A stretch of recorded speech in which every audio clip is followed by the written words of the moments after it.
Hey guys, part 4 for Toro Power Clear Snow Blower removal and replace of carburetor or rebuild. So this is all the parts. You got your float and needle, your other small jet with the idle set screw, your bowl, and your main jet and tube right there. And this is your carburetor. I'm going to sit this carburetor in an ultrasonic tank.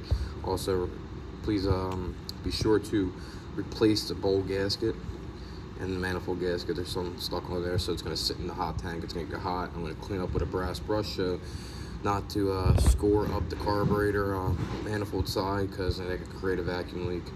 So this is the carburetor all stripped, so it's going to go in that ultrasonic cleaner over there, sit for a half hour, and should be good as new by then. And then I'll be back to show a video of reassembling. Please subscribe, like, and share. Thank you.